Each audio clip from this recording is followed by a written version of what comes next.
अनंत भक्ति चैनल में आप सभी का स्वागत है। आप देख रहे हैं अनंत भक्ति चैनल। कार्तिक मास का आज मैं 13वां अध्याय आपको सुनाने जा रहा हूँ। यहाँ तक की कथा सुनाने के बाद नारद जी बोले, हे महारथ पितु, भगवान शिव तो शांतचित्त योगीश्वर हैं। उन्हें देवताओं द्वारा जलंधर की सेना के आगमन का समाचार मिला, तभी वे शांतचित्त बैठे श्री हरि का ध्यान करते रहे। हे राजन, भगवान शिव अजात शत्रु हैं, उनके लिए देवताओं और राक्षसों में कोई अंतर नहीं। इन सब बातों को भुलाए अज्ञानी जलंधर सेना सहित कैलाश की ओर बढ़ रहा था, जिससे देवताओं में भय व्याप्त हो रहा था। भगवान शिव ने जब उनकी यह दशा देखी तो उन्होंने इस समस्या से देवताओं को मुक्त करने का मन बना लिया और मन ही मन भगवान विष्णु का आह्वान किया।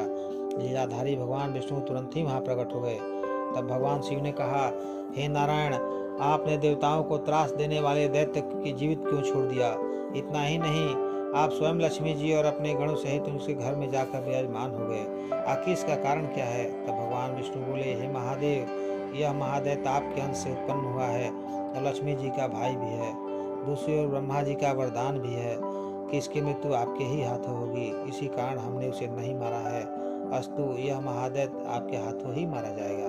भगवान विष्णु की बात सुनकर भोलेनाथ कहते हैं, यह महादैत्य हमसे भी ऐसे ही नहीं मारा जाएगा।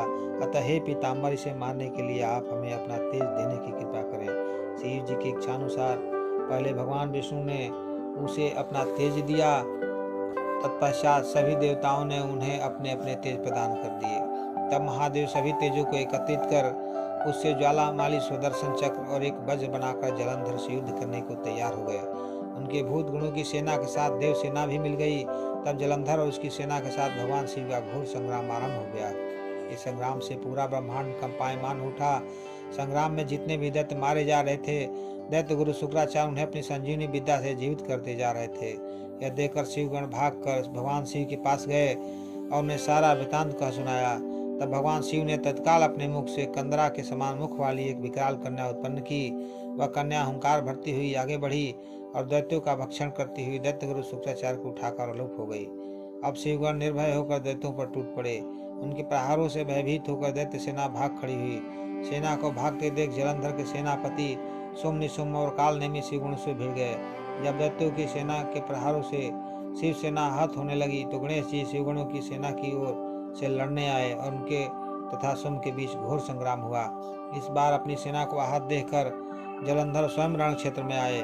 उधर शिवगणों की सेना में से शिव के प्रमुख वीरभद्र भी सामने आ गए। वीरभद्र ने जलंधर पर अनेक प्रहार किए, जिनसे क्रुद्ध होकर जलंधर ने भयंकर बाण वर्षा करके देव सेना में भगदड़ मचा दी।